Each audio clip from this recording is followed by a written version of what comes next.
question for you on your last slide. So cities become smarter. Yeah. I was recently in Sao Paulo, and I noticed that I think it's 18 million people living in Sao Paulo, and the people that I was driving with, colleagues from our Ericsson office there, were using Waze. For those that are not familiar, it's a traffic app which works based on the subscribers that subscribe to it. So the more people that are on the system, the better it works, in the sense that you know exactly where the congestion is. But I would say, doesn't that make people less smart?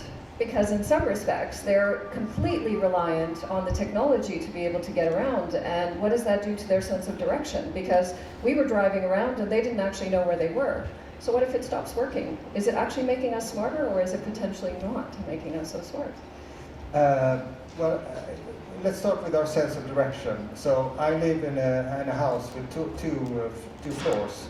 And actually my wife tells me, and I'm not joking, she says, you don't even know how to get from here to the second floor.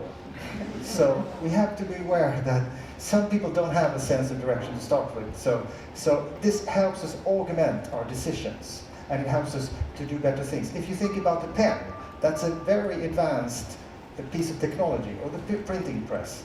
Has this made us dumber, or has it made us smarter?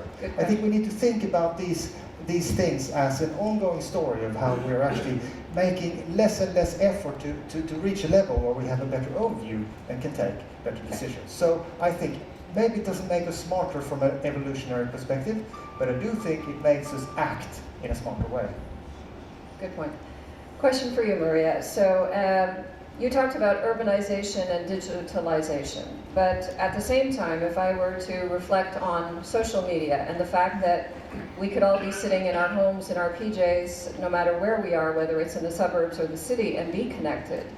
So why is it so important to be in a city?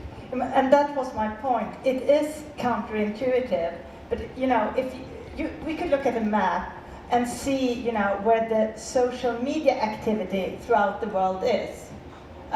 It's, if you look at the social media activity at night, you will see lights in that map where most of the activity on the internet is. And where are that?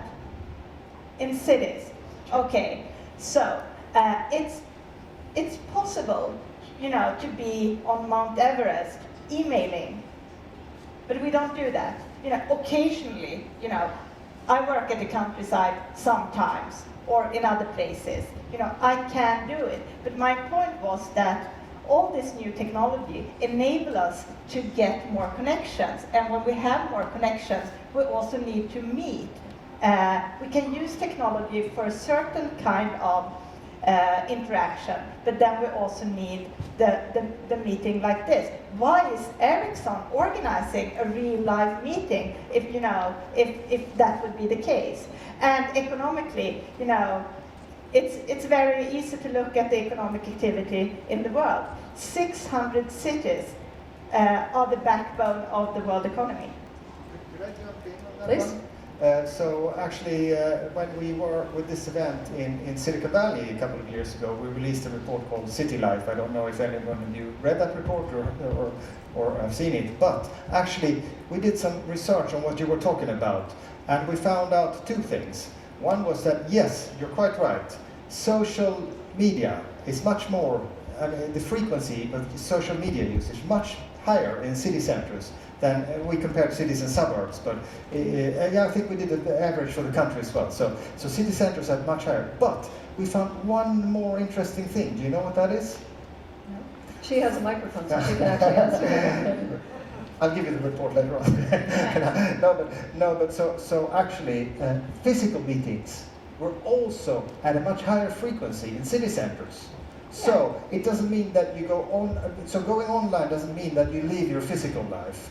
So going online means that you reconnect with your physical life. Exactly. And in city centers, you have a lot more friends. And so then you create this sort of creative hub in the city, Yeah. where both social online interaction and physical interaction is higher. And Rima, I said that 40 mega regions alone stands for 85% of all innovation, and we see that most innovation in Sweden emerged from Stockholm. And why is that? Because you need a critical mass of different competencies and the sort of chaos that a city actually is, more or less. Stockholm is quite well organized, but somewhat chaotic.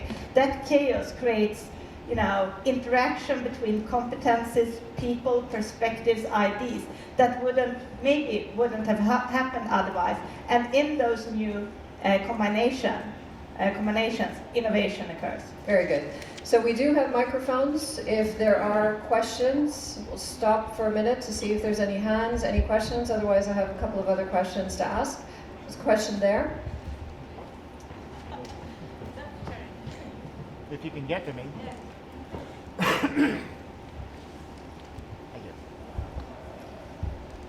Hi, John Tanner from Telecom Asia in Hong Kong. I'm knocked out by the finding that you had that people expect a lot of this to come from existing, whatever that service provider is, whether it's the city, whether it's the energy companies, and so on. I'm wondering, as we talk about the concept of smart cities in general, what role do you see communication service providers playing in this space? Does it mean that they're becoming more marginalized in terms of this opportunity to make cities smarter, or is it something that's sort of like below the line, so to speak, or where can they play a role in this development of smarter cities? Yeah, I think it's a very good question. But if you turn the idea around and think about, for example, another concept that we have tested, which wasn't on the screen here now, but maybe related to that, we asked people about in healthcare, in daycare centers for children, if people wanted to have notifications and know if their children were actually eating their lunches or not, because sometimes they could get that information from the people working there. Now, if you had your own son or daughter in a healthcare, in a daycare center somewhere, wouldn't you want the people who are actually looking after your son or daughter to make sure that also the information that gets sent online, so to speak, is relevant? I wonder. So I think, first of all, we have to realize that as consumers, we have a lot of relationships with a lot of different providers of services. And if you start counting how many relationships you have with service providers, I mean, it's huge. So we want, as humans, to continue trusting and having these relationships. And then the other thing is, okay, if all these industries all of a sudden become ICT enabled, would that really mean that everyone who's working in ICT get a smaller role in society? Well, looking at our results from ConsumerLab, I can tell that these players are also part of, when we ask them, who would you see as your provider? It's a lot of variation, so those companies are definitely also there. It's just that the major one, the main one, should potentially be the company or the organization already now providing that service. So if I can add to that, I think definitely the communication service providers have a role to play. And if everything that benefits from a connection will be connected, then we need to enable those connections. And if there are 50 billion connected devices, then of course there has to be networks and communication service providers to enable it. And then of course there are specific industries and industry verticals which we will address. Automotive, utilities, etc., that will require specific solutions which might be different than the solutions that we need as individuals. But those are all examples of what the operators or the communication service providers can enable. And of course you need a very high-performing network to be able to do things like remote surgery, which our technology group tells us is apparently going to be feasible at some point, but maybe not tomorrow. One more question while we wait to see if there is any other questions from the audience. There is, so please.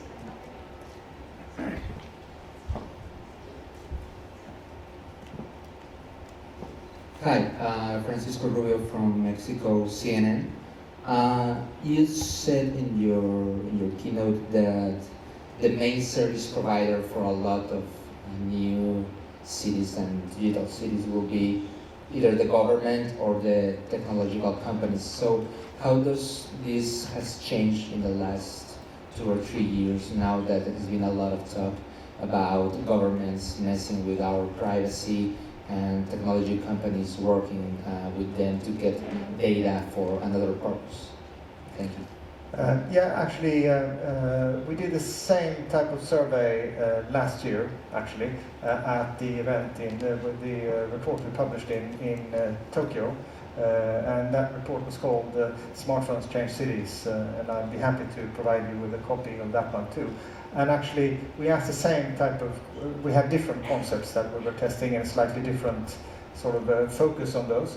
But we asked who will deliver these services. And I would say the results for these 2 years have been extremely compatible with each other. So again, the main takeaway here is that the organizations today providing services to people, those are the starting points for extending services also with ICT. As far as consumer answers are concerned in these questionnaires that we have been running. So I don't see any major change going on there right now.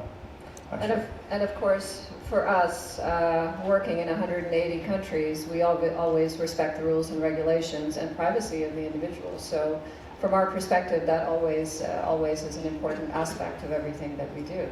Maria, just maybe one more question for you. So I have worked for Ericsson and I have been back and forth to Sweden for the last 21 years, and I am amazed at how many multinationals actually are based in Stockholm, or Sweden, and have originated here.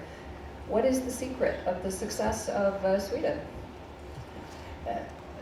A lot of those companies, the really big multinationals that are headquartered here, are actually companies that are from Sweden at the beginning. And a lot of those companies, like Ericsson, are old companies, and they have been able to reinvent themselves over and over again in Sweden and elsewhere.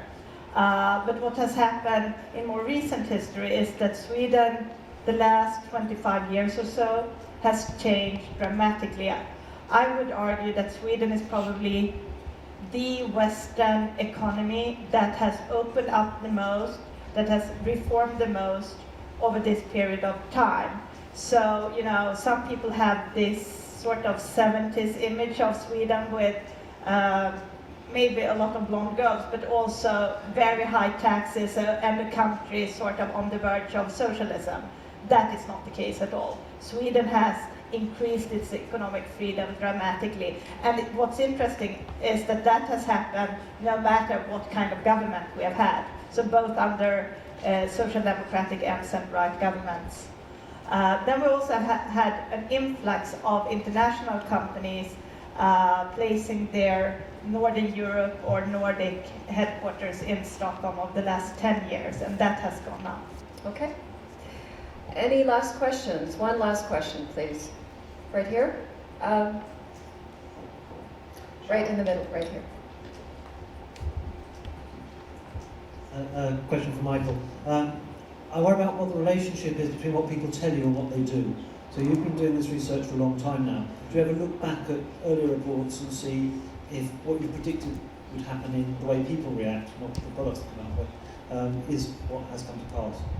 No, I never look back. Next question. we do.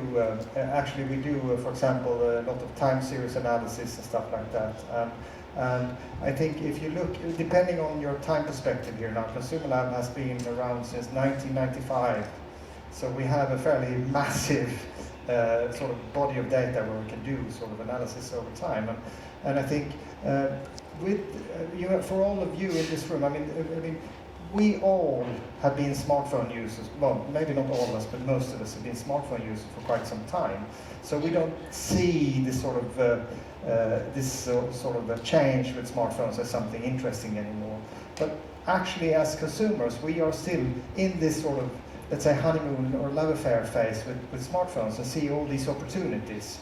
So it is actually the fact that if you take at least on a sort of, if you go back 10 years or whatever, you know, the pace of the interest in change and the interest in doing new things was much, much lower for quite some years than it is now. So what we're seeing now, I would say, is that the demand from consumers outpaces the supply. So your answer is yes, we see continuing high interest in trying new services because people feel this is quite easy to use and it helps them. But at the same time, of course, when I'm showing you all these concepts, it is not the case that all of these organizations necessarily are delivering these services now or next year or in 2 years' time. So of course, eventually, if the supply of new services starts thinning out, then maybe people will go back into phase that they had, let's say, 10 years ago, saying, well, it's nothing happening here anyway, so I don't care so much.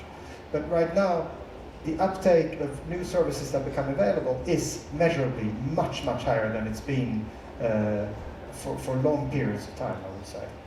So can you ever predict a failure? So we saw push-to-talk fail, we saw UMA fail, I'd argue we're about to see NFC fail. Can you ever see that in consumer trends? Well, I think you're talking about specific maybe instances of services or technologies and so on. I think we measure this on a slightly more abstract level maybe. So we see overall communication services, people are using more and more communication services. We see, I think, the overall uptake of a lot of new services is much higher than some services that might not fly. So yes, you can always find examples and counterexamples, but I think on the overall trend of things, for example, we published a report quite recently where we have trend stats for the use of social networking and web browsing on smartphones, and we can see that this kind of we said that 2011 seems to be sort of very much a takeoff year, because up to that point it was more linear and then it was going like this. So on the overall level, it really does continue to grow. So not down to the level of the specific technology, but overall, of course, we are looking at the research within ConsumerLab. We are also doing the Ericsson strategic forecast on the growth of various technologies, and then also the mobility report, which we are doing twice a year. So from that perspective, we are updating the information on a very regular basis. Michael, Maria, thank you very much. Ola? Thank you.